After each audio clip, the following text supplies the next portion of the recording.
kind of mug you got there, Amber? It's a Vespa. Oh. Have you Italia. ever ridden on a Vespa? No, I have not. But I did take 1 year of Italian in college. Okay. Do you know what Vespa stands for in Italian? Very excellent. No, I don't. Okay. Yeah. Have you ever rented one of those scooters in like when we were in Nashville a couple weeks ago? Did anything about you want to grab one of those scooters and ride it around town? Did you do that? I had to fight a lot of instinctual desires to want to ride one of those Yeah. around. Yeah. Isn't it fascinating that that's kind of the only powered vehicle you could just, without any credentials or anything, just jump on and drive out in the middle of traffic on Broadway in Nashville? With pedestrians everywhere. Yeah. Jeff, have you ever ridden one of those? I have, yeah. Yeah. You ever joined a marathon with one of those? I accidentally got into a marathon right at the finish line on one of those. Took a wrong turn through the barricade. I came down. People were clapping for all the runners, and then here comes me, and they're like, "No." Could you imagine It was an honest mistake. Could you imagine training your entire life to run 26 miles and you have made it? You've made it to the end, and Jeff, Paul Blart Mall Cop, shoots through the middle of your lane, Zooms right by you. steals your applause. See ya, suckers. Yeah. You know, I do like those birds, limes, spin, all the stuff. Yeah. I look for opportunities to get on those. I get a kick out of it. It is kind of amazing, though, that it's as safe as it is, because a lot of people, you think they'd fall in front of a car, splat. Yeah. Never hear about that. Well, I think they have a good PR department that keeps that out of the headlines. Is it? So? I think so. I just heard recently on a podcast someone talking about the amount of those that have been like, there's something about like 14-year-olds that love to just like throw things off bridges. And so as you grow and you become older, you run out of things to throw off bridges. And then they come up with this idea to put all of these unchained scooters in downtown metros, and drunk people are just launching these things into fountains, rivers, canyons. That's horrible. I swear. Throwing scooters off of bridges. Yeah, that's a lot of work just to get it up there. Yeah, right? I know. Well, I guess it's not Well, if actually you're just riding up there. Yeah. It comes with its own transportation. I forgot about that part. That is a problem. Why don't you know? Yeah. Well, that's a shame that society has come to that. Yeah, they say it's a pretty American thing. So, I don't Probably. Wow. who I knows? believe it. I hear I that. have no words for the. Jeff, Yes, sir. we're back in studio. Mm-hmm. We're downtown. We got the bright lights of the city upon us. But more importantly than that, we have some special guests in the studio today. Yes. Welcome in, guys. Thank you. Hello. Thanks Hey. for the invite. Well, who do we have here today? I'm Sonya Begley, Executive Director of the London, Kentucky office. Okay. And I am Amber Prime, RN/Director of Operations of the London, Kentucky office. Nice. There they are. There they are. Welcome in. Welcome in. Well, we appreciate you guys making the trip up. How far is London from Huntington? So it's about 2 hours, 45 minutes, something like that. So Okay. less than 3 hours. Yeah, London is down for the geographically challenged on the podcast. This guy doesn't travel much, but a guy like myself, I understand you're nestled right down near the Smoky Mountains. You guys aren't too far from the Gatlinburg Pigeon Forge area. We're not too far. Maybe, I mean, it's less than a couple hours. Yeah, see, Yeah. we're like 5.5 Yeah. from there. I mean, that's a full day's journey. Not for you guys. You Yeah, just so sneak it's- down to Dollywood. Yeah, sneak down to Dollywood, a day trip, sneak back home. Yeah.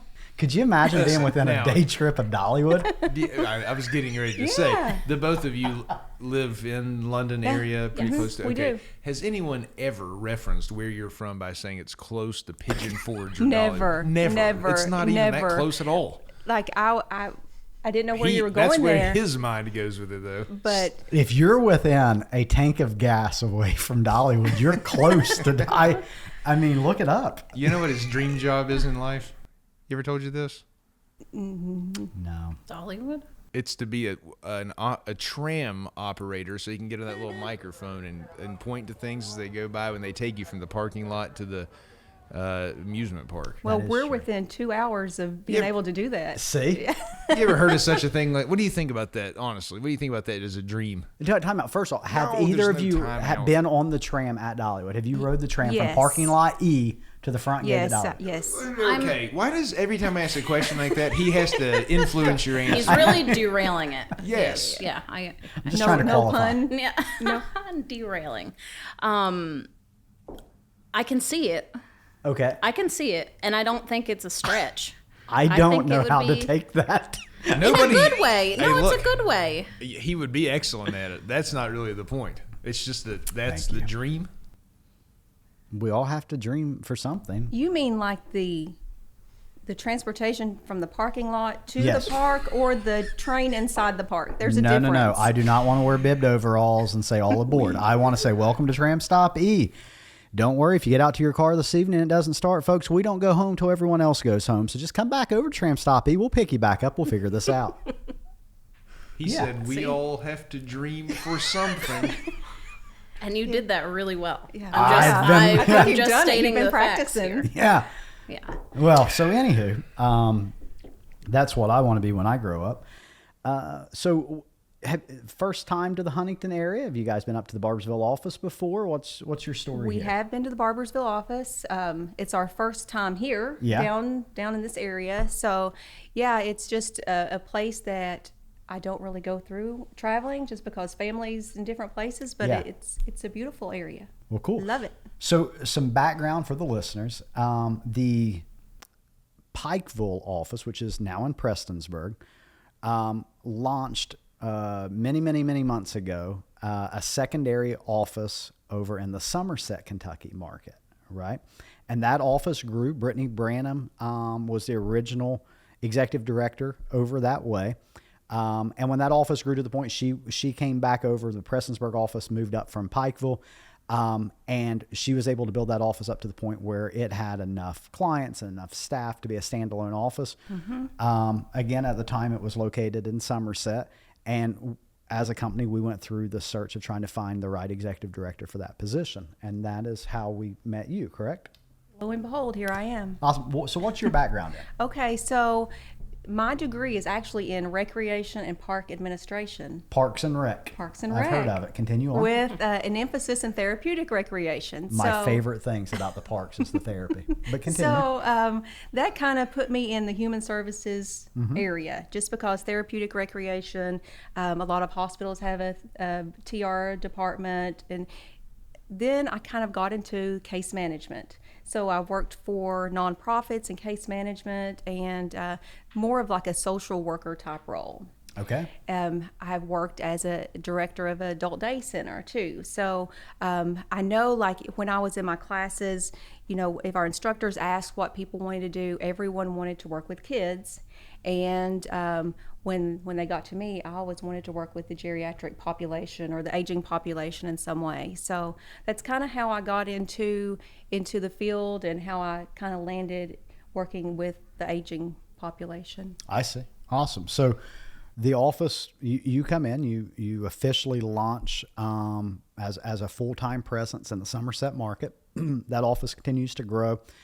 You got kind of outgrow the physical space that you were in. We looked around in the Somerset market, decided to relocate the office a little ways down the road, not very far, but a little bit closer to Dollywood, into the London market, right? And through that transitional period, as the office grew, it took on the ability to bring on additional salaried staff in the office. And my guess is, if I'm a good historian, that's where you come on scene. Is that right? That is where I come in. Okay, so what's your background? So I am a registered nurse. Same. Sorry. Yeah. Sorry. Killing it. So it's kind of a complicated story as to how I am where I am, where Sonya, you know, she had come up to me with this proposition. Was it in a park?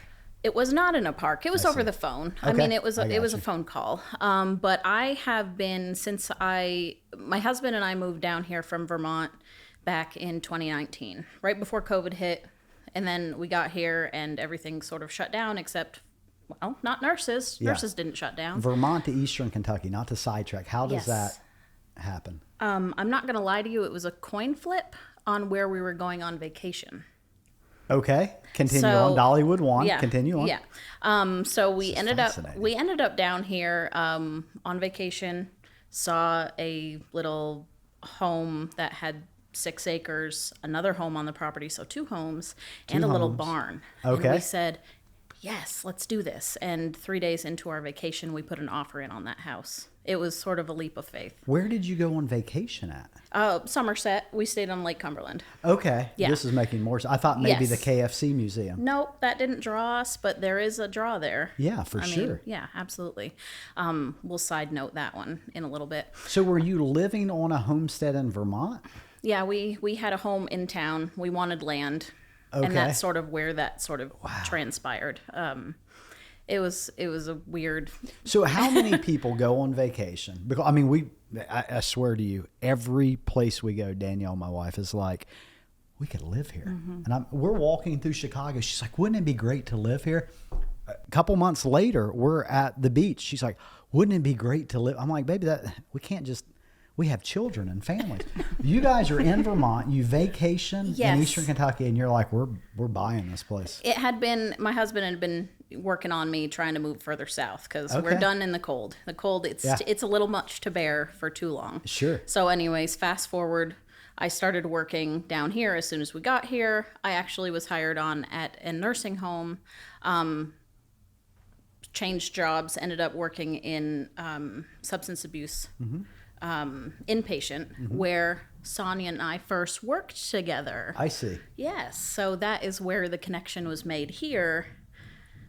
She went on, did bigger and better things. Okay. And sort of 3.5 years later, called me and was like, "Hey, I've got something." What's up? She knows you're open to new ideas. You moved from Vermont to a farm in Kentucky. So. Right.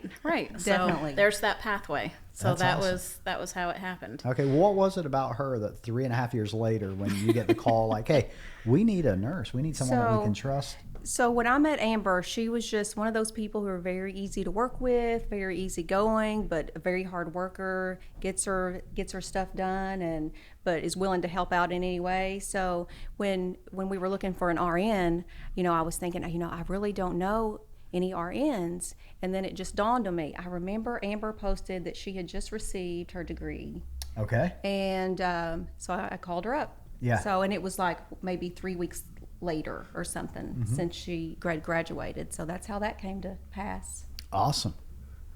Yeah. I feel like I'm just asking. I have so many more questions. I want to know what's happening at the farm now. I want to know how often they go to the museum at KFC. Oh, speaking of KFC. Yes, So, yeah. so London is the home of Colonel Sanders, and That's down in true. Corbin, there's the cafe and the museum. 100%. The home of the World Chicken Festival. Every since year they have it. 1990. So What's the biggest thing they have there? at the chicken festival, the world's largest skillet. It's huge. Stainless steel. It's huge. It's massive. There's a lot of chicken floating in that.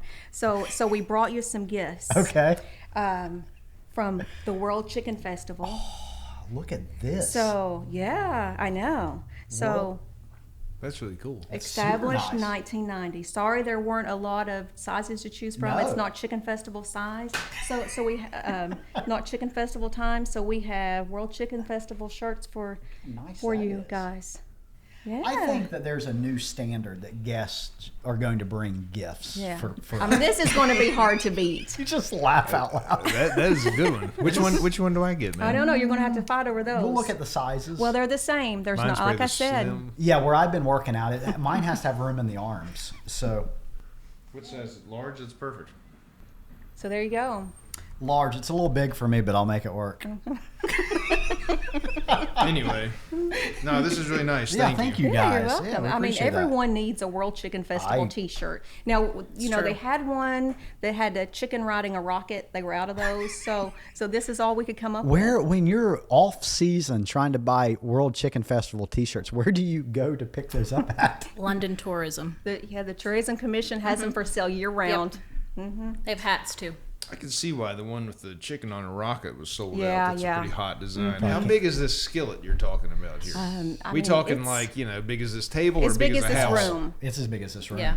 I've been to the Chicken Festival. It is. They have a Colonel Sanders look-alike parade. Boy, you could cook maybe 2,000-3,000 chicken. A in lot, there. a lot of chicken. Do you guys do you guys like chicken or like fried chicken? Is that a thing? Once in a You while. just eat it. I but mean, it's not. just chicken. Yeah. How often do you think in a year's time you visit a KFC? I can count on my hand how many times I've visited a KFC since we've lived here. Okay. That's probably 4. Wow. Yeah. Yeah. Not I don't. a lot. I'm not. We're not a KFC family. Yeah. No. I did look up a couple things about the London Somerset area, and I don't want to misquote this. Did you? Yeah, I Okay. did. This was actually for trivia at the annual meeting.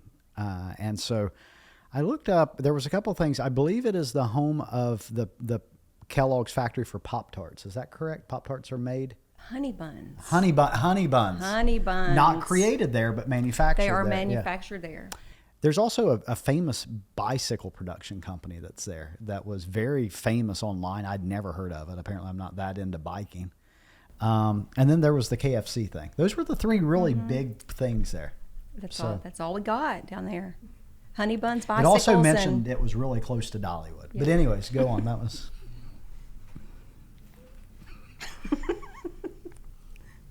Yeah.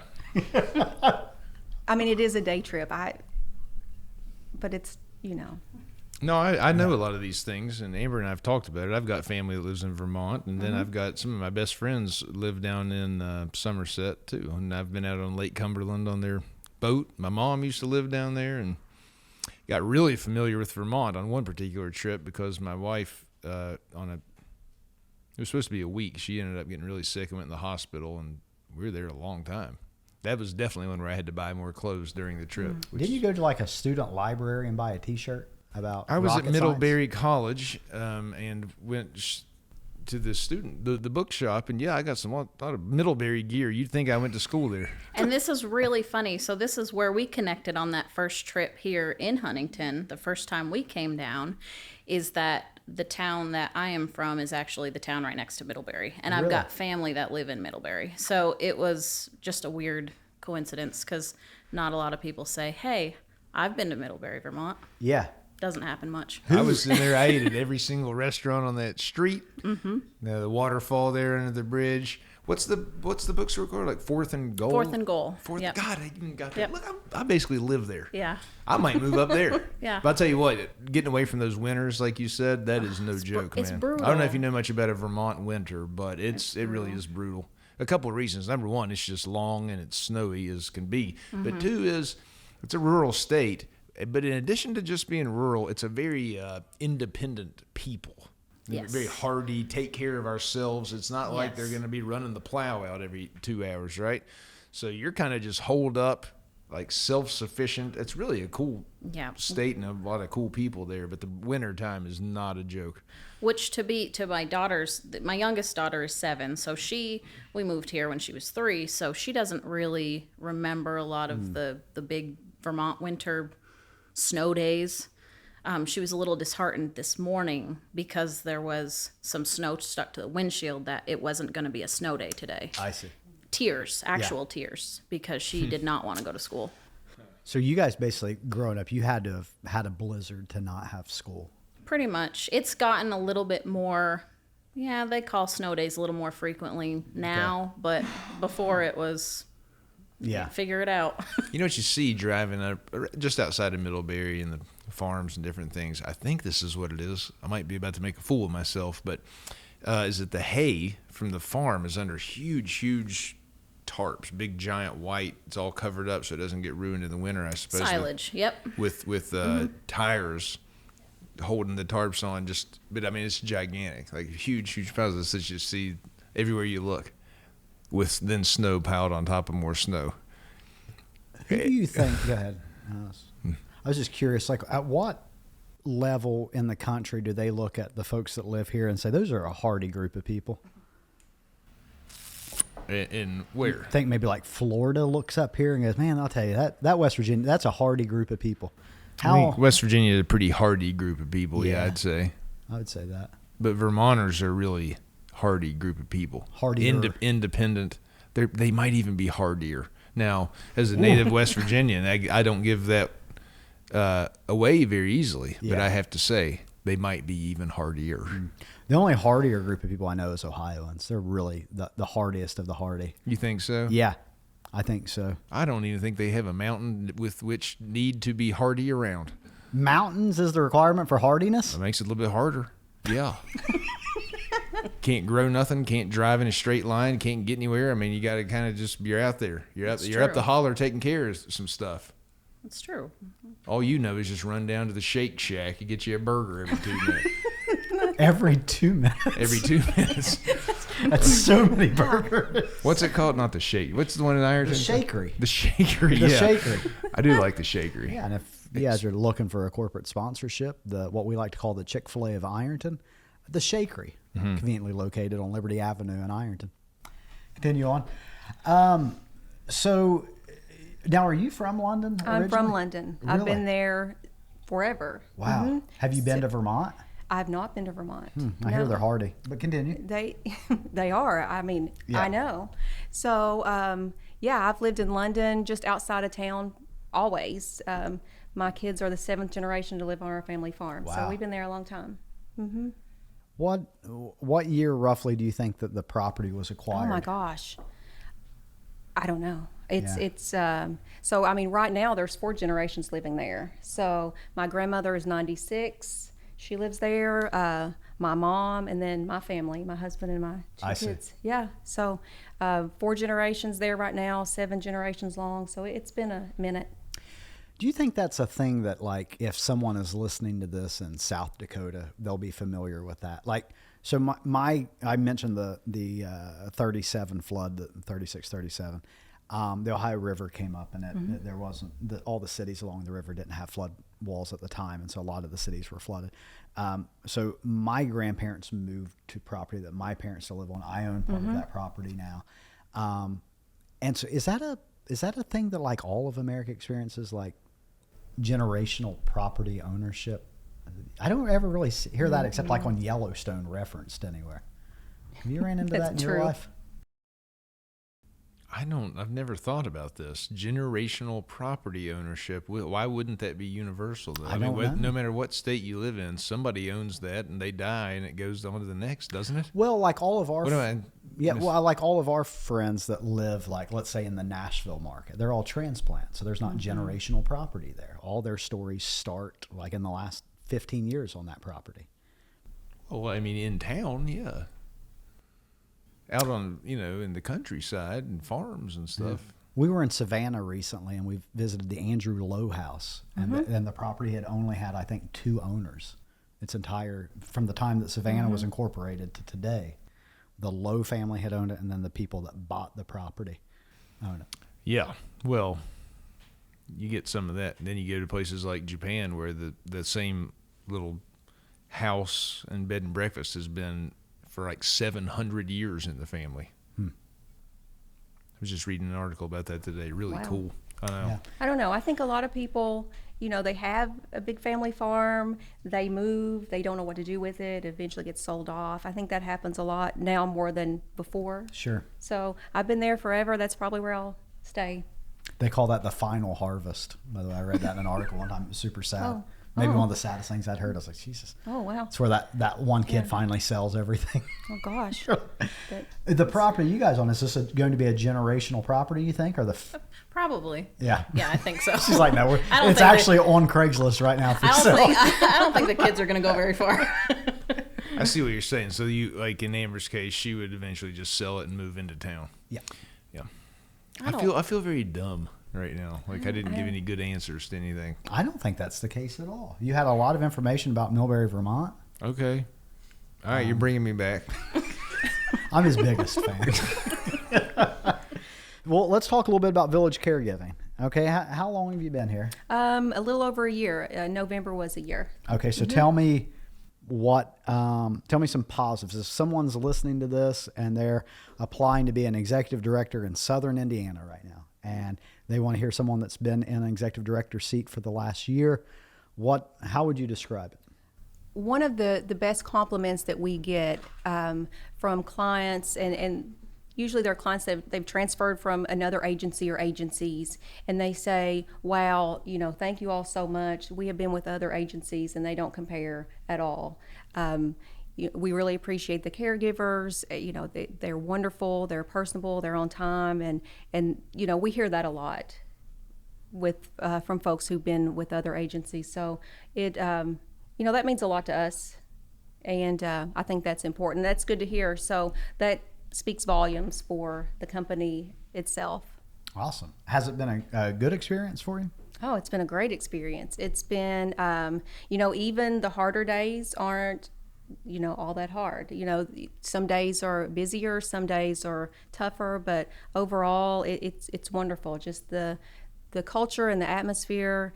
I mean, you can't beat it, and the caregivers and the clients, just it all encompasses. It's just great. It's you can't really explain. I try to explain to people, and this is the first time ever that I wake up and I think, I don't mind going to work today. I'm kind of excited. Today's going to be a good day. Of course, there's days when I think, gosh, I wish I could sleep an extra, a few minutes or hour or two. But, overall, it's just I'm ready for every day. Awesome.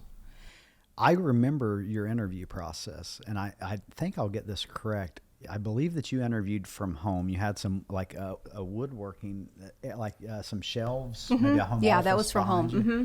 Yeah, and I remember talking with you about what your current position was, what you were looking for, why you were interviewing. I probably made some declarations or some predictions about what the next year of your life might be like if you join us. And we can edit all this out, so it's fine if I was wrong about all of it. But what has been, from what we told you during the interview process to where you are today, how did those two things match up? I think it was spot on. I remember you telling me, that it's busy, and you'll be busy, and you'll talk to caregivers, and you'll talk to clients, and it is busy, but it's not the kind of busy where you're just running around doing busy work. You do see an end result to everything that you do, and that's one thing. With other positions, I was busy all the time, but I couldn't really see an end result. I see. So with this position as executive director, being able to, connect with clients and see progress, and I can see what I do. I can see what impact we have on people's lives, how they are able to stay in their homes longer, how it affects their family, how their families can become more of a family member and enjoy time with them rather than being a caregiver. Sure. So yeah, I think what we talked about was spot on, and maybe even better. It's just keeps getting better. I undersold it. Did you hear that? I did. Undersold it. Oh, wow. Good. As a nurse, what, your experience, you talked a little bit about what you did prior to coming over to Village Caregiving. I'm a nurse. I've worked for the company for several years now, and I always kind of struggle when I'm describing this type of care to a fellow nurse, because it's not necessarily something that you go to nursing school for, right? We don't use a ton of our hard skills where we're actually at the bedside starting IVs or Right. inserting NG tubes. Those skills we don't have. But if you're at the bedside for the human connection part of it, for the betterment of the life, as she was referring to, is, from a clinical standpoint, is this checking the boxes for you of what you wanted to be a nurse for? So, and this is kind of like this job is sort of like a combination of two things that have happened early on in my career, right? So when I went to college, I went for a marketing communications, sort of more of the behind the scenes sort of thing. The economy crashed in 2008. I was panicking. I was like, I'm switching to nursing. I need a job. I switched to nursing. I said, I should have done this right out of school because this is what I was meant to do. But there's always been a part of me that wanted that sort of that other side of nursing. I don't want to say the business side of nursing, but almost the business side of nursing. And that is the path that I feel like is really what I was supposed to do. And I definitely feel like, I'm still in school. I'm kind of keep on chugging away at everything. And this is perfect for that, because I get to, be a part of these lives and, help.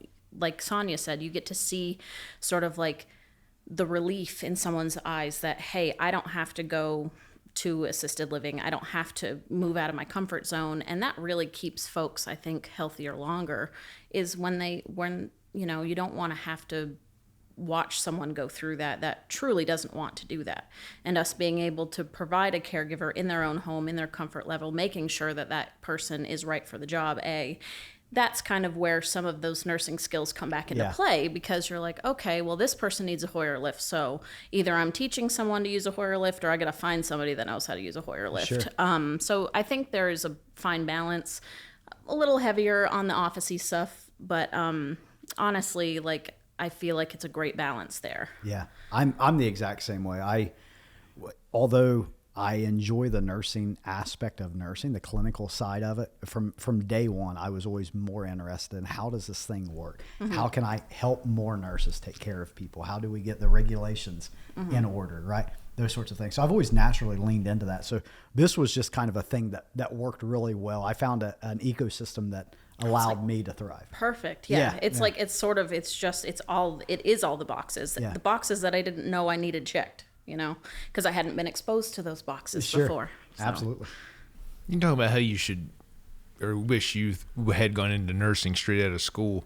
You guys very intentional about that, or do you just kind of float through life and whatever path comes along you take? Because that's honestly kind of more me when I was younger, I'm talking about. Well, I think when I was younger, that was probably the case. I mean, looking back, I wanted to be a vet, you know, because I lived on a farm. I was around animals all the time. I'm an only child, so my animals were my only friends. So, you know, so kind of a little bit not really knowing. And I think when you're younger, you just don't know because you haven't been exposed to a lot. So I think when I was younger, definitely I kind of like floated around and kind of wondered, I knew eventually I'd figure it out. But I think when I was younger, I was just kind of a floater. It's an unfair setup, isn't it? It really is. Plot out your life course before you actually know anything about who you are and what you want to do. Right, when you're 17. You like that? I don't know. I think that I, know everything now because I'm going through, not know everything in general, but just sort of hindsight is 20/20, right? I don't know how to turn this off. I would just throw it, I think. I don't know. It's the new software update. I literally don't know how to turn this off. What do you think's happening? I don't know what to do. I just closed the whole thing.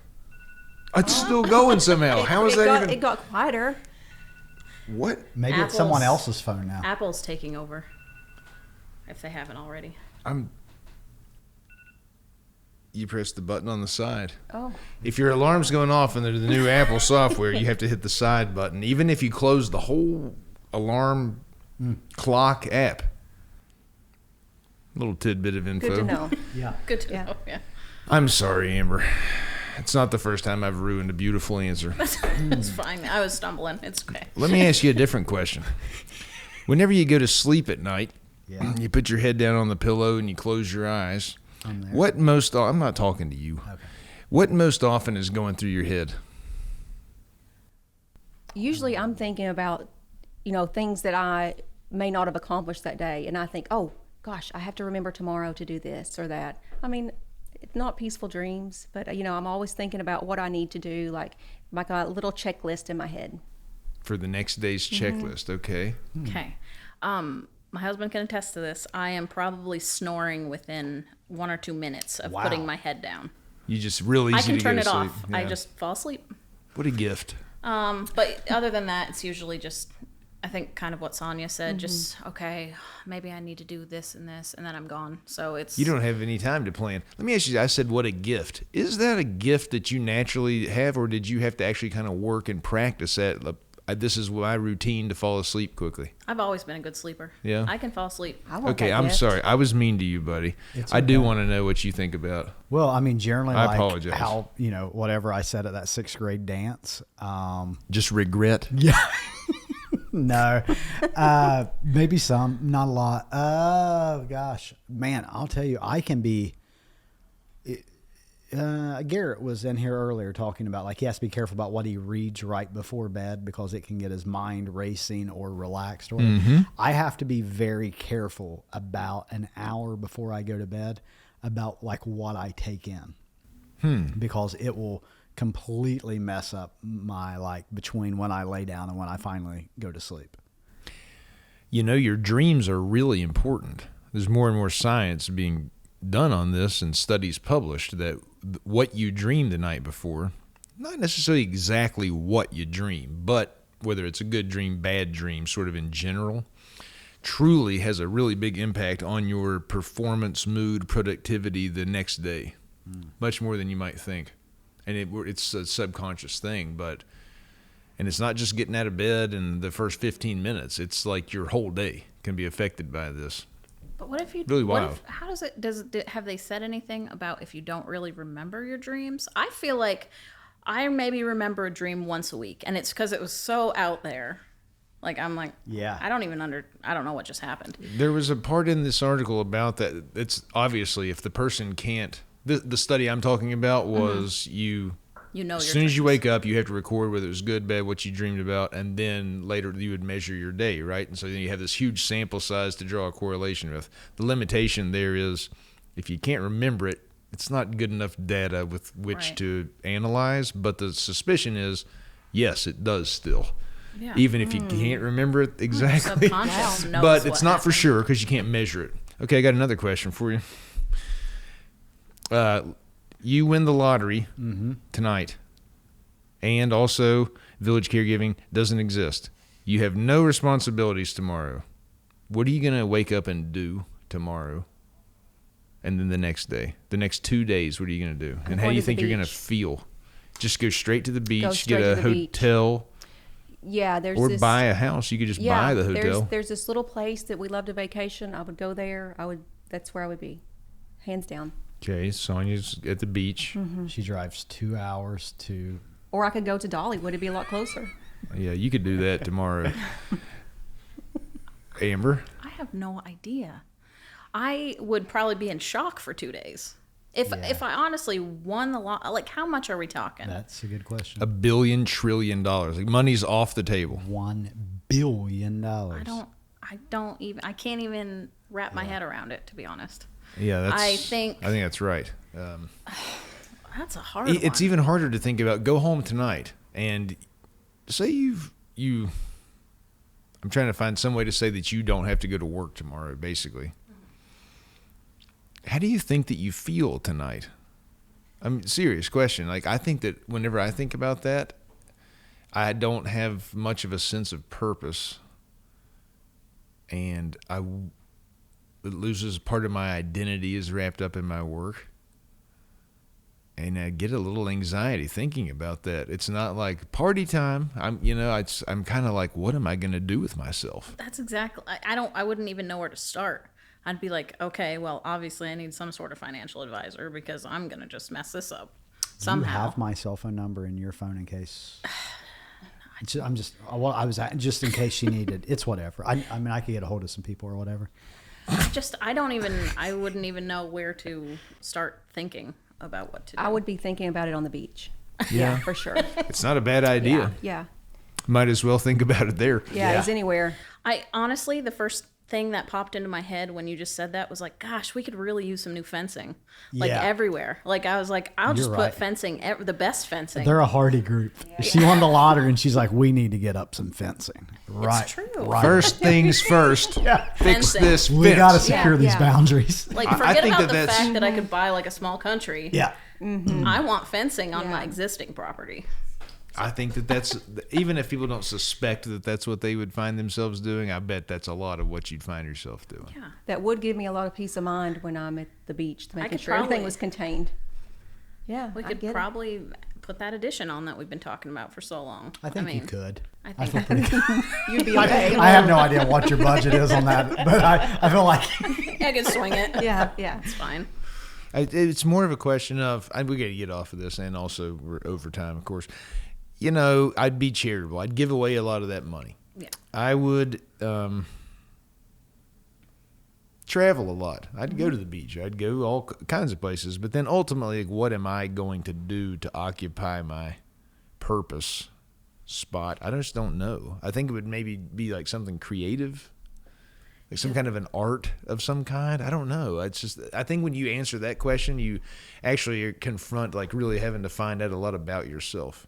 Are you an artistic person or not? Yeah, I mean, if my answer is I would try to write a novel, or I want to learn to play the piano, or try acting classes, then there's something. That's what my passions realized. I mean, this is an oldest question ever known. You have unlimited money. What would you do? But you got to really like put yourself in that spot for real, not just That's impossible. I mean, I could take in all the homeless dogs.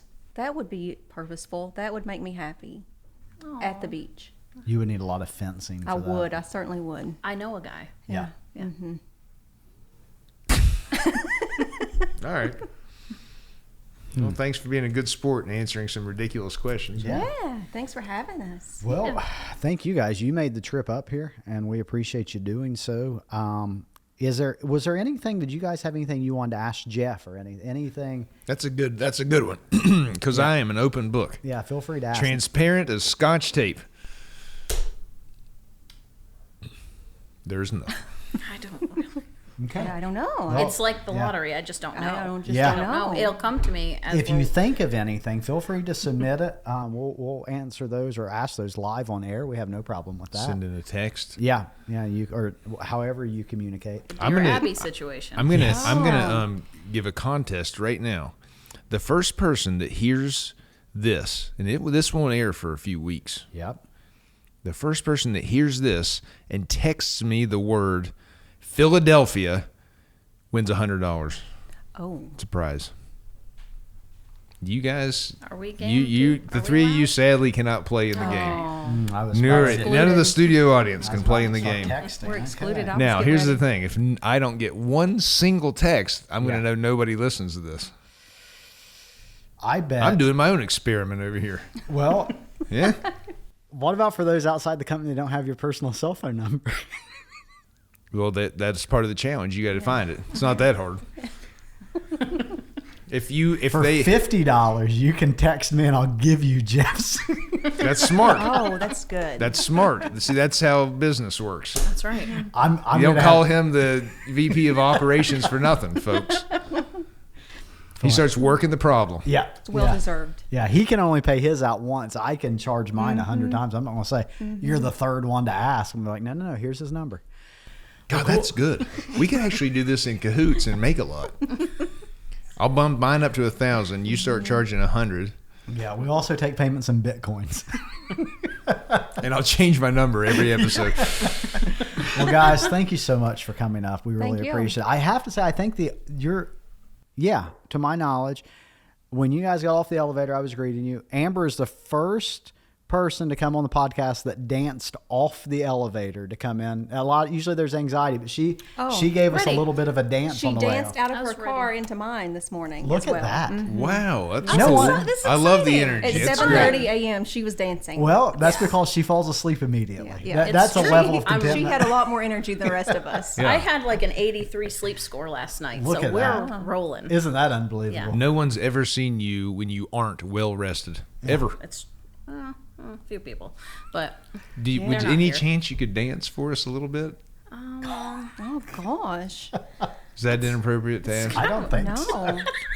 I don't know. Is there any chance that you could do an English accent, British accent? They're from London. I Yeah. thought maybe you could say it's cheerio quite to easy actually. Yeah. Whoa, it was good. Yeah, that was fantastic. pretty good. Yeah, I unfortunately. mean, when I open my mouth, Eastern Kentucky comes out. That's Yeah. about the best you can get. Me and Sonya sound like we do voiceovers for Forrest Gump. That's the one thing we have in common for sure. I could. That and our love for the chicken festival. Well, guys, World thank you. Chicken Festival. Yeah, thank you for the shirts. Yeah, Thank you're you very Yeah, much. thanks That was for really coming. sweet. Welcome. We appreciate. We always end the show at cheers. Once Jeff gets his. We really wanted to get the tackiest shirts, and They have the you know, good ones though. These are a little less tacky, believe it or not. Oh, these are good. I love it. Yeah, no, I'm all in. Well, cool. Well, cheers, guys. All right. Well, Cheers. Cheers. Thank you all. I'm Don't too don't short. drink. I missed you. T-Rex Bad arms. luck. I'm sorry. You don't want bad juju. All right. We don't. No.